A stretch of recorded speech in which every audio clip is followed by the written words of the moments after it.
নমস্কার প্রিয় বন্ধু, জীবনবাণীর আরো একটি নতুন পর্বে আপনাকে স্বাগত জানাই। আশা করি আপনারা সবাই ঈশ্বরের কৃপায় ভালো আছেন। গত পর্বে আমরা দেখেছি যিশুর বংশতালিকা কিভাবে তাকে অব্রাহাম ও দাউদের বংশের প্রতিশ্রুত মসীহ হিসাবে প্রতিষ্ঠিত করে। এই তালিকায় পাপী ও পরজাতীয়দের অন্তর্ভুক্তি ঈশ্বরের অসীম অনুগ্রহেরই প্রমাণ। মথি স্পষ্ট করেছেন যে যোসেফ যিশুর মাংসিক পিতা ছিলেন না, যা তার কুমারী গর্ভে অলৌকিক জন্মের সত্যতাকে দৃঢ় করে।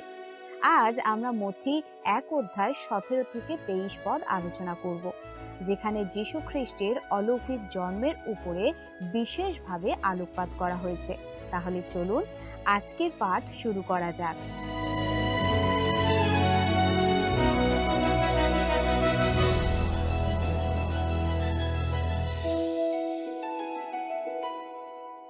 পবিত্র বাইবেল থেকে আমাদের এই ধারাবাহিক আলোচনায় আপনি আরেকবার আমাদের সঙ্গে উপস্থিত আছেন, এই জন্য আপনাকে অনেক অনেক ধন্যবাদ।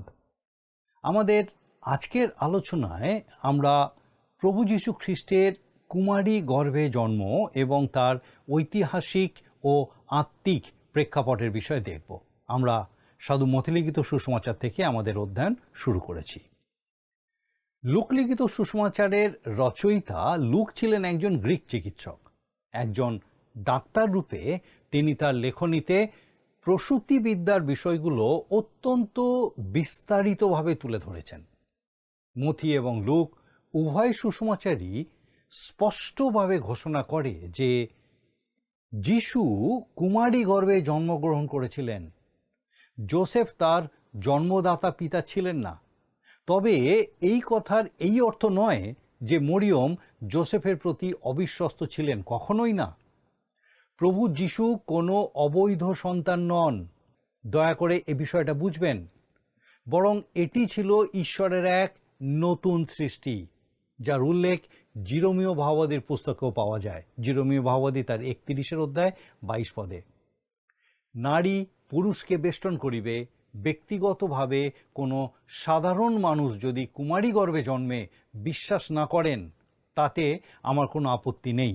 অবিশ্বাস করার অধিকার সবারই আছে।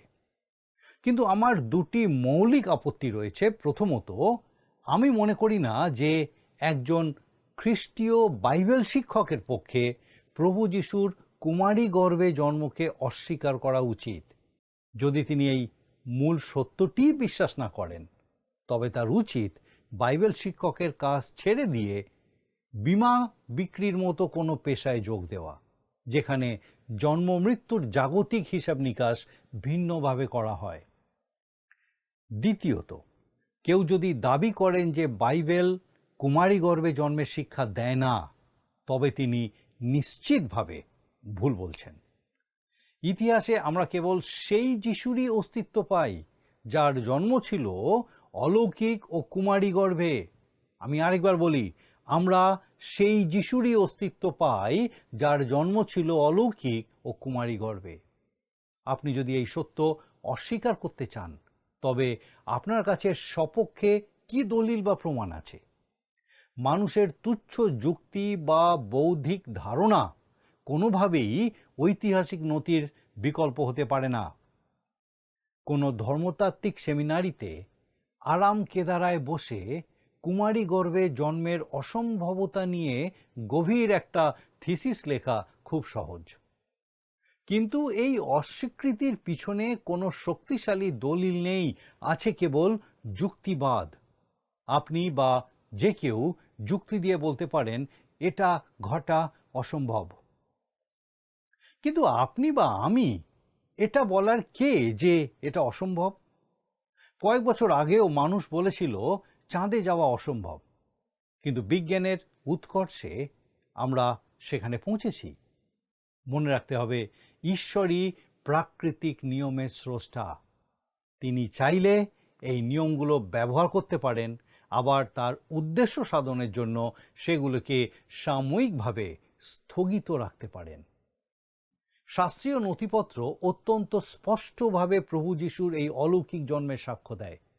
বংশতালিকার বাকি রহস্যগুলো বুঝতে আমাদের পরবর্তী অর্থাৎ 17 পদ পড়ার দরকার আছে। সাধু মথে লিখিত সুসমাচার 1 অধ্যায় 17 পদ আপনি আপনার বাইবেল থেকে অবশ্যই আমার সঙ্গে দেখুন। লেখা আছে, এই রূপে অব্রাহাম অবধি দাউদ পর্যন্ত সর্বশুদ্ধ 14 পুরুষ, দাউদ অবধি বাবিলে নির্বাসন পর্যন্ত 14 পুরুষ এবং বাবিলে নির্বাসন অবধি খ্রিস্ট পর্যন্ত 14 পুরুষ। সাধু মথি পুরাতন নিয়মের দীর্ঘ ইতিহাসকে 3টি প্রধান যুগে ভাগ করেছেন, যাতে পাঠকেরা এর একটা সামগ্রিক চিত্র পেতে পারেন। প্রথম যুগটি শুরু হয়েছে অব্রাহাম থেকে দাউদ পর্যন্ত। দ্বিতীয় যুগটি দাউদ থেকে বাবিলীয় বন্দিদশা পর্যন্ত এবং তৃতীয়টি সেই বন্দিদশা থেকে প্রভু যীশু খ্রিস্টের জন্ম পর্যন্ত। প্রতিটি যুগে ঠিক 14টি করে প্রজন্মের নাম রাখার জন্য সাধু মথি সচেতনভাবে কিছু নাম বাদ দিয়েছেন। মূলত 14 সংখ্যাটি ব্যবহারের মাধ্যমে তিনি বংশধারার নির্ভুলতা এবং এর পিছনের ঐশ্বরিক পরিকল্পনাকে ফুটিয়ে তুলতে চেয়েছেন। সাধু মথি যখন স্পষ্ট করলেন যে যোসেফ যিশুর জন্মদাতা পিতা নন, তখন তিনি এর একটি ব্যাখ্যাও প্রদান করেন। প্রভু যিশুর এই অলৌকিক জন্ম সম্পর্কে ঈশ্বর পুরাতন নিয়মেই ভবিষ্যৎবাণী করেছিলেন। জিরোমীয় ভাবাদী যখন বিপদগামী ইসরায়েল জাতিকে উদ্দেশ্য করে বলছিলেন, তখন তিনি একটা বিস্ময়কর ইঙ্গিত দেন। জিরোমীয় ভাবাদী পুস্তক 31 অধ্যায় 22 পদ, সদাপ্রভূত পৃথিবীতে এক নতুন নিয়ম সৃষ্টি করিলেন, নারী পুরুষকে বেষ্টন করিবে। সাধারণ প্রাকৃতিক নিয়মে জন্মদান এভাবে হয় না। এটি কোনো সাধারণ ঘটনা নয়, বরং একটি অতি প্রাকৃতিক বিষয়। প্রভু যিশুর এই কুমারী গর্ভে জন্মই হলো সেই নতুন বিষয় যা ঈশ্বর সম্পাদন করেছেন, এবং এর মাধ্যমেই জিরোমীয় ভাবাদীর সেই প্রাচীন ভবিষ্যৎবাণী পূর্ণতা লাভ করেছে। এরপরে আমরা দেখি 18 পদে লেখা আছে, যীশু খ্রিস্টের জন্ম এই রূপে হইয়াছিল, তাহার মাতা মরিয়ম যোসেফের প্রতি বাগদত্তা হইলে তাহাদের সহবাসের পূর্বে জানা গেল, তাহার গর্ভ হইয়াছে পবিত্র আত্মা হইতে। যীশু খ্রিস্টের জন্ম এই প্রকারে হয়েছিল। সাধু মথি আমাদের জানাচ্ছেন যে ঘটনাটি ঠিক এইভাবেই ঘটেছিল। যখন তার মাতা মরিয়ম যোসেফের সাথে বাগদত্তা হয়েছিলেন, অর্থাৎ তাদের বিয়ের কথা পাকাপাকি হয়েছিল, তাদের একত্রে বসবাসের আগেই, অর্থাৎ তাদের মধ্যে কোনো শারীরিক সম্পর্ক হওয়ার আগেই দেখা গেল যে তিনি পবিত্র আত্মার প্রভাবে গর্ভবতী হয়েছেন। এরপরে 19 পদে আমরা দেখি লেখা আছে, মথি 1 অধ্যায় 19 পদ, আর তাহার স্বামী যোসেফ ধার্মিক হওয়াতে ও তাহাকে সাধারণের কাছে নিন্দার পাত্র করিতে ইচ্ছা না করাতে গোপনে ত্যাগ করিবার মানস করিলেন। মসির ব্যবস্থা অনুযায়ী এই বিষয়টি ছিল অত্যন্ত কঠোর। বিধান ছিল কোনো নারী অবিশ্বস্ততার দায়ে দোষী সাব্যস্ত হলে তাকে পাথর ছুঁড়ে মৃত্যুদণ্ড দেওয়া হবে। তবে যোসেফ ছিলেন এক অনন্য ব্যক্তিত্ব। আমরা মরিয়মকে অনেক সম্মান দিই এবং সেটি দেওয়া উচিত, কারণ ঈশ্বর আমাদের প্রভুর মা রূপে সঠিক মানুষকেই বেছে নিয়েছিলেন। কিন্তু আমাদের মনে রাখা প্রয়োজন যে ঈশ্বর যোসেফকেও মনোনীত করার ক্ষেত্রে কোনো ভুল করেননি। অন্য কোনো হঠকারী মানুষ হলে হয়তো তাৎক্ষণিকভাবে মরিয়মকে পাথর ছুঁড়ে মারার ব্যবস্থা করত বা জনসমক্ষে তাকে অপমানিত করত, কিন্তু যোসেফ তেমন ছিলেন না। তিনি ছিলেন অত্যন্ত দয়ালু ও নম্র স্বভাবের। তিনি মরিয়মকে গভীরভাবে ভালোবাসতেন এবং যদিও তিনি শুরুতে ভেবেছিলেন মরিয়ম তার প্রতি অবিশ্বস্ত হয়েছেন, তবুও তিনি তাকে কোনোভাবেই আঘাত করতে চাননি। আসুন আমরা 20 পদটা পড়ি, 1 অধ্যায় 20 পদ। তিনি এই সকল ভাবিতেছেন, এমন সময় দেখো প্রভুর এক দূত স্বপ্নে তাহাকে দর্শন দিয়া কহিলেন, যোসেফ দাউদ সন্তান, তোমার স্ত্রী মরিয়মকে গ্রহণ করিতে ভয় করিও না, কেননা তাহার গর্ভে যাহা জন্মিয়াছে তাহা পবিত্র আত্মা হইতে হইয়াছে, আর তিনি পুত্র প্রসব করিবেন। একটি অত্যন্ত বিয়োগান্তক পরিস্থিতি এড়ানোর জন্য আসলে কি ঘটছে তা যোসেফের কাছে স্পষ্ট করতে এক স্বর্গদূত তার কাছে আবির্ভূত হলেন। কি অদ্ভুত বিষয়! আসুন আমরা এরপরে 21 পদ পড়ি। এবং তুমি তাহার নাম যিশু ত্রাণকর্তা রাখিবে, কারণ তিনি আপন প্রজাদিগকে তাহাদের পাপ হইতে ত্রাণ করিবেন। যিশু নামের অর্থ হল ত্রাণকর্তা বা পরিত্রাণকারী। তার নাম যিশু রাখা হবে কারণ তিনি আপন লোকদের তাদের পাপ থেকে ত্রাণ করবেন। আসুন এরপর আমরা 22 পদে দেখি লেখা আছে, এই সকল ঘটিল যেন ভাববাদী দ্বারা কথিত প্রভুর এই বাক্য পূর্ণ হয়। প্রভুর বাক্য পূর্ণ হয়। সাধু মথী মূলত ইসরায়েল জাতির কথা মাথায় রেখেই তার এই সুসমাচারটি লিখেছিলেন। তিনি বারবার এই বিষয়টি তুলে ধরেছেন যে প্রভু যিশুর জীবনে যা কিছু ঘটেছে তা প্রভুর বাক্য পূর্ণ করার জন্যই হয়েছে। সাধু মথী তার স্বজাতিকে এটা বোঝাতে চেয়েছিলেন যে যীশু খ্রিস্টের আগমন কোনো আকস্মিক ঘটনা নয়, বরং এটি পুরাতন নিয়মের দীর্ঘ প্রতীক্ষিত ভবিষ্যৎবাণীগুলিরই এক সার্থক রূপ। বলা হয়ে থাকে যে খ্রিস্টের প্রথম আগমন সম্পর্কে পুরাতন নিয়মে 300-রও বেশি ভবিষ্যৎবাণী রয়েছে, যা আক্ষরিকভাবে পূর্ণ হয়েছে। সাধু মথী তার লেখনীতে অন্য 3 সুসমাচার লেখকের মিলিত উদ্ধৃতির চেয়েও বেশি পুরাতন নিয়ম থেকে উদ্ধৃত করেছেন। তিনি কেবল প্রভু যিশুর একটি জীবনী লিখতে চাননি, বরং প্রতিটি ঘটনাকে শাস্ত্রের মাধ্যমে প্রমাণ করেছেন, যাতে পরিষ্কার হয় যে যিশুই হলেন সেই প্রতিজ্ঞাত মসীহ।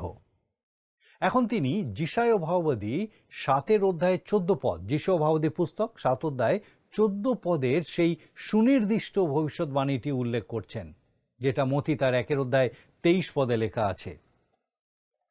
দেখো, সেই কন্যা গর্ভবতী হইবে এবং পুত্র প্রসব করিবে, আর তাহার নাম রাখা যাইবে ইম্মানুয়েল। অনুবাদ করিলে ইহার অর্থ আমাদের সহিত ঈশ্বর। প্রভু যীশু খ্রিস্টের কুমারী গর্ভে জন্মের বিষয়টি অত্যন্ত গুরুত্বপূর্ণ, যা উদারপন্থী ধর্মতাত্ত্বিকেরা প্রায়শই অস্বীকার করার চেষ্টা করেন। মজার বিষয় হলো 1946 সালে প্রকাশিত রিভাইজ স্ট্যান্ডার্ড ভার্সন, আরএসভি যাকে আমরা বলি, এর নতুন নিয়মে মথী তার 1 অধ্যায় 23 পদে কুমারী, ভার্জিন শব্দটি রাখা হয়েছে। সেখানে বলা হয়েছে, দেখো, এক কুমারী গর্ভবতী হইবে ও পুত্র প্রসব করিবে, আর তাহার নাম ইম্মানুয়েল রাখা যাইবে। কিন্তু 1952 সালে যখন একই সংস্করণের, সেই যে আরএসভি, তার একই সংস্করণের পুরাতন নিয়ম প্রকাশিত হলো, তখন যিশায় 7 অধ্যায় 14 পদে কুমারী শব্দটির পরিবর্তে যুবতী, ইয়াং ওমেন শব্দটি ব্যবহার করা হলো। অথচ সাধু মথী লিখিত সুসমাচার 1 অধ্যায় 23 পদটি সরাসরি যিশায় 7 অধ্যায় 14 পদেরই পূর্ণতা। যদি যিশাইতে এটি কেবল যুবতী হয়, তবে মথীতে কেন কুমারী ব্যবহার করা হলো? যিশায় 7 অধ্যায় 14 পদে বলা হয়েছে যে প্রভু নিজেই একটি চিহ্ন দেবেন। একজন সাধারণ যুবতীর গর্ভে সন্তান হওয়া কোনো বিশেষ চিহ্ন হতে পারে না। এটি একটি স্বাভাবিক প্রাকৃতিক ঘটনা যা প্রতিনিয়ত ঘটছে। যদি এটি কোনো অলৌকিক চিহ্ন হয়, তবে তাকে অবশ্যই সাধারণের বাইরে কিছু হতে হবে। মূলত কুমারী গর্ভে জন্মই ছিল সেই অনন্য চিহ্ন। অনুবাদকরা এই অলৌকিকতার প্রভাব কমিয়ে দিতেই যুবতী শব্দটি ব্যবহার করার চেষ্টা করেছেন। আমরা যদি মূল হিব্রু ভাষার দিকে তাকাই, তবে দেখব সেখানে আলমা শব্দটি ব্যবহৃত হয়েছে। বিখ্যাত হিব্রু পণ্ডিত গেসেনিয়াস তিনি স্বীকার করেছেন যে এই শব্দের প্রচলিত অর্থ কুমারী, কিন্তু তিনি ব্যক্তিগতভাবে অলৌকিকতায় বিশ্বাস করতেন না বলে সেই শব্দটিকে তিনি যুবতী রূপে অনুবাদ করার সুযোগ তৈরি করেছিলেন। মূলত যুক্তিবাদী চিন্তাধারা থেকেই এই নতুন অনুবাদগুলো আলমা শব্দটিকে কুমারীর পরিবর্তে কেবল যুবতী হিসেবে তুলে ধরার চেষ্টা করেছে, যা মূল শাস্ত্রীয় গাম্ভীর্যকে ক্ষুণ্ণ করে। আসুন আমরা যিশায় 7 অধ্যায়ের দিকে ফিরে যাই। এবং সেখানে লিপিবদ্ধ ঘটনাটি আমরা অধ্যয়ন করি। এটি ছিল সেই সময়ের ঘটনা যখন রাজা আহোস সিংহাসনে ছিলেন। তিনি ছিলেন ঈশ্বর থেকে অনেক দূরে থাকা ব্যক্তিদের একজন, এবং আমি তাকে একজন মন্দ রাজা রূপেই গণ্য করি। ঈশ্বর যিশাইয়াকে তার কাছে একটি বার্তা নিয়ে পাঠালেন, কিন্তু তিনি তা শুনতে চাইলেন না। যিশায়া ভাববাদী পুস্তক 7 অধ্যায় 10 থেকে 12 পদে এইরকম লেখা আছে, সদাপ্রভু আহোসকে আবার কহিলেন, তুমি আপন ঈশ্বর সদাপ্রভুর কাছে কোনো চিহ্ন যাচনা করো, অধোলোকে কি ঊর্ধ্বলোকে যাচনা করো। কিন্তু আহোস কহিলেন, আমি যাচনা করিব না, সদাপ্রভুর পরীক্ষাও করিব না। আমি বলতে পারি তার এই কথা ছিল একটি ধার্মিক ভণ্ডামি। ঈশ্বর যিশাইয়া ভাববাদীকে বলেছিলেন আহোসের সাথে দেখা করে ঈশ্বরের এই বার্তা পৌঁছে দিতে যে ঈশ্বর আহোসকে বিজয় দেবেন। যাই হোক, আহোস ঈশ্বরকে বিশ্বাস করতে চাইলেন না। তাই তার বিশ্বাসকে উৎসাহিত করার জন্য যিশাইয়া ভাববাদী তাকে বলেন যে ঈশ্বর তাকে একটি চিহ্ন দিতে চান। অত্যন্ত ধার্মিকতা দেখিয়ে আহোস বললেন, ও, আমি সদাপ্রভুর কাছে কোনো চিহ্ন চাইব না। যিশাইয়া ভাববাদী তাকে উত্তর দিলেন, তুমি পছন্দ করো বা না করো, ঈশ্বর তোমাকে একটি চিহ্ন দিতে যাচ্ছেন। এই চিহ্নটি কেবল তোমার জন্য নয়, বরং সমগ্র দাউদ বংশের জন্য। এখন চিহ্নটি হলো এই, যেটা আমরা যিশায়া ভাববাদী পুস্তক 7 অধ্যায় 14 পদে দেখতে পাই, অতএব প্রভু আপনি তোমাদিওকে এক চিহ্ন দিবেন। দেখো, এক কন্যা কুমারী গর্ভবতী হইয়া পুত্র প্রসব করিবে, ও তাহার নাম ইম্মানুয়েল, আমাদের সহিত ঈশ্বর রাখিবে। স্পষ্টতই যদি এটি কেবল একজন যুবতীকে বোঝাতো, তবে তা আহোস, দাউদ বংশ বা অন্য কারোর জন্য কোনো চিহ্ন হতো না। কিন্তু যদি একজন কুমারী গর্ভবতী হয় এবং পুত্র প্রসব করে, তবে সেটা হলো একটি বিশেষ চিহ্ন, আর এটি ঠিক সেটাই বোঝায়। পুরাতন নিয়মে যখনই আলমা শব্দটি ব্যবহৃত হয়েছে, তার অর্থ হলো কুমারী। ইসাহাকের সাথে বিয়ের আগে রিবিকাকে আলমা বলা হয়েছিল। কোনো একজন বিখ্যাত বাইবেল শিক্ষক, তিনি একজন অত্যন্ত দক্ষ হিব্রু খ্রিস্ট বিশ্বাসীকে এই বিষয়ে জিজ্ঞাসা করেছিলেন, যিনি একজন ভালো হিব্রু পণ্ডিতও বটে। তিনি বললেন, বিষয়টি এইভাবে দেখুন, ধরুন আপনি আপনার এক বন্ধুর বাড়িতে দেখা করতে গেছেন, যার 3টি মেয়ে আছে, যাদের মধ্যে 2জনের বিয়ে হয়েছে এবং একজন এখনও অবিবাহিত। তিনি বলবেন, এই 2জন আমার বিবাহিত মেয়ে, আর এই তরুণীটি আমার 3য় মেয়ে। আপনি কি মনে করেন যে তিনি যখন তরুণী বললেন, তখন তিনি কোনো পতিতাকে বোঝাচ্ছেন? আপনি যদি ইঙ্গিত দেন যে সে কুমারী ছাড়া অন্য কিছু, তবে সম্ভবত তিনি আপনার হাড়গোড় ভেঙে দেবেন। আমি বলতে পারি, যারা প্রভু যীশু খ্রিস্টের কুমারী গর্ভে জন্মকে অস্বীকার করে, যখন তারা ঈশ্বরের পুত্রের সামনে দাঁড়াবে, তখন তাদের অবস্থা দেখে আমি প্রকৃতই আতঙ্কিত বোধ করি। আমি ভয় পাচ্ছি যে তখন তারা আফসোস করবে এবং চাইবে যেন কোনোভাবে সেই কথাগুলো ফিরিয়ে নিতে পারত, যা তারা তাকে কলঙ্কিত করার জন্য বলেছিল। আলমা শব্দের অর্থ যে কুমারী, তা সেপ্টুয়াজেন্ট দ্বারা প্রমাণিত। আন্তঃটেস্টামেন্টাল যুগে 12টি বংশের প্রত্যেকটি থেকে 6 জন করে মোট 72 জন হিব্রু পণ্ডিত মিশরের আলেকজান্দ্রিয়ায় হিব্রু পুরাতন নিয়মকে গ্রিক ভাষায় অনুবাদের কাজ করেছিলেন। যখন তারা যিশায়া ভাববাদীর এই চিহ্নের কাছে পৌঁছালেন, তখন সেই 72 জন ব্যক্তিই বুঝেছিলেন যে এর অর্থ কুমারী, এবং তারা এটিকে গ্রিক শব্দ পার্থেনোস হিসাবে অনুবাদ করেন। মথি তার সুসমাচারে ঠিক এই শব্দটি ব্যবহার করেছেন। পার্থেনোস মানে যুবতী নয়, এর অর্থ হলো কুমারী। উদাহরণস্বরূপ, এথেনা ছিলেন এথেন্সের কুমারী দেবী, এবং তার মন্দিরকে পার্থেনন বলা হতো, কারণ পার্থেনস মানে কুমারী। এটা স্পষ্ট যে ঈশ্বরের বাক্য ঠিক যা বোঝাতে চেয়েছে তাই বলছে। লক্ষ্য করুন, কত চমৎকার একটি বিষয়।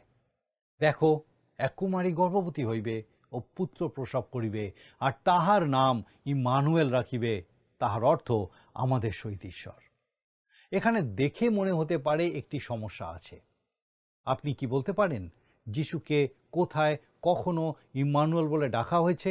না, তাকে যিশু বলে ডাকা হয় কারণ সেটি তার নাম। তাকে এই নাম দেওয়া হয়েছে কারণ তিনি আপন লোকদের তাদের পাপ থেকে ত্রাণ করবেন। প্রসঙ্গত, খ্রিস্ট হলো তার পদবী, যিশু হলো তার নাম। কিন্তু এখানে বলা হয়েছে যে তার নাম ইম্মানুয়েল রাখা হবে, যার অর্থ আমাদের সহিত ঈশ্বর।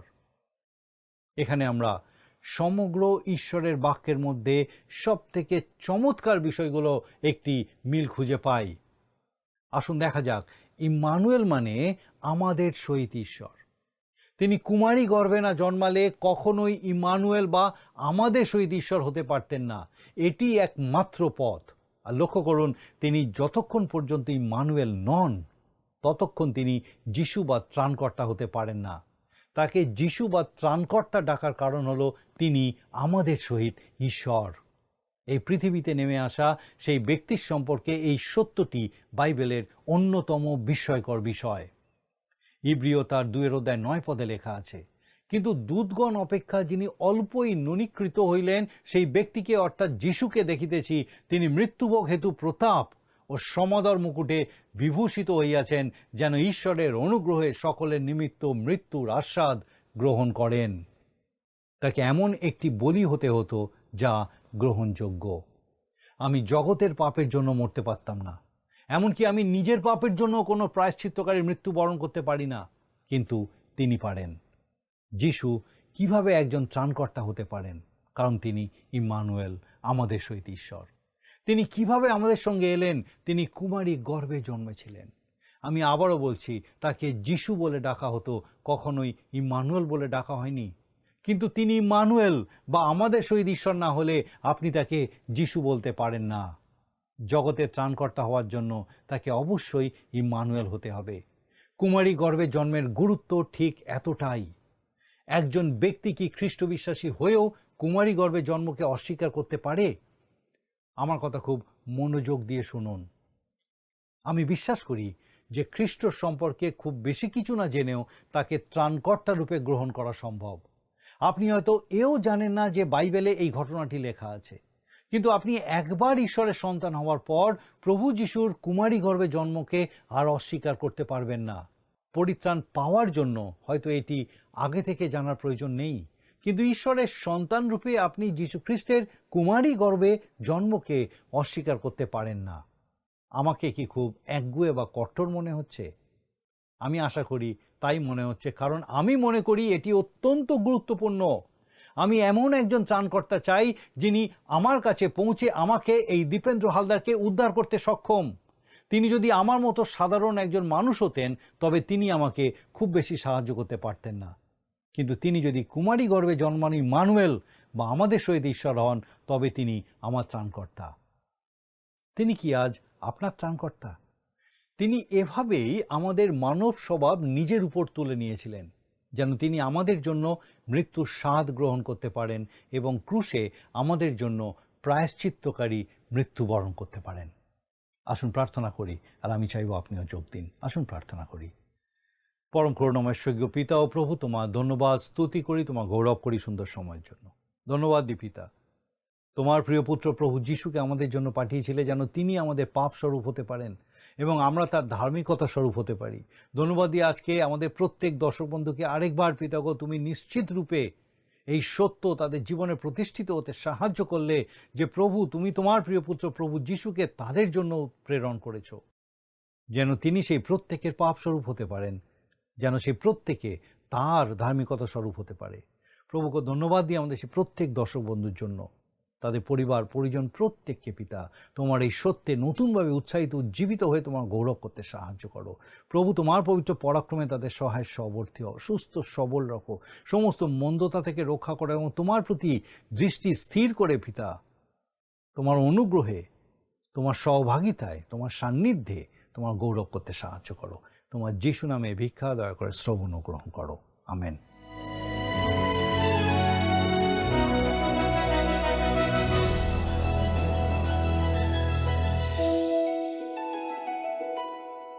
প্রিয় প্রিয় বন্ধু, আমাদের সঙ্গে থাকার জন্য আপনাকে অসংখ্য ধন্যবাদ জানাই। আশা করি আজকের পর্বটি আপনার ভালো লেগেছে। আজ আমরা মথি 1 অধ্যায় 17 থেকে 23 পদে জানতে পেরেছি যে যীশু খ্রিস্টের কুমারী গর্ভে জন্ম খ্রিস্ট বিশ্বাসীর এক মূল ভিত্তি। যোসেফ একজন ধার্মিক মানুষ হিসাবে ঈশ্বরের নির্দেশ মেনে নিয়েছিলেন এবং যিশুর জন্মের মাধ্যমে পুরাতন নিয়মের সেই মহান ভবিষ্যৎবাণী সফল হয়েছিল, যেখানে তাকে ইম্মানুয়েল বা ঈশ্বর আমাদের সঙ্গে বলে ডাকা হয়েছে। যিশু নামের অর্থ ত্রাণকর্তা, যা আমাদের পাপ থেকে মুক্তি দেওয়ার জন্য মহান উদ্দেশ্যকে তুলে ধরে। এই অলৌকিক জন্ম প্রমাণ করে যে তিনি একই সঙ্গে পূর্ণ ঈশ্বর এবং পূর্ণ মানব। আগামী পর্বে আমরা মথি 2 অধ্যায় আলোচনা করব।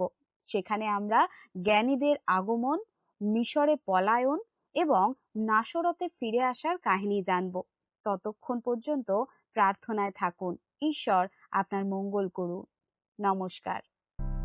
প্রিয় বন্ধু, আসুন আমরা আজকের প্রশ্নোত্তরে আসি। গতকালের প্রশ্নের উত্তর অপশন সি, মথি ও লুক। আজকের প্রশ্ন, যিশাইয় 7 অধ্যায় 14 পদে বলা হয়েছে যে প্রভু নিজেই একটি চিহ্ন দেবেন। সেই চিহ্ন কি? অপশন এ, এক যুবতী গর্ভবতী হইয়া পুত্র প্রসব করিবে। বি, এক কুমারী গর্ভবতী হইয়া পুত্র প্রসব করিবে। সি, এক মহিলা গর্ভবতী হইয়া পুত্র প্রসব করিবে। ডি, এক রানী গর্ভবতী হইয়া পুত্র প্রসব করিবে। বন্ধু, এই প্রশ্নের উত্তর আগামীকাল সন্ধ্যে 6টার মধ্যে option A, B, C, D সহকারে আপনার নাম ও সম্পূর্ণ ঠিকানা সহ 9433497235 এই নম্বরে SMS-এ বা হোয়াটসঅ্যাপে পাঠাবেন।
যদি আপনার এই অনুষ্ঠান ভালো লেগে থাকে তাহলে এই নম্বরে একটি মিসড কল করুন।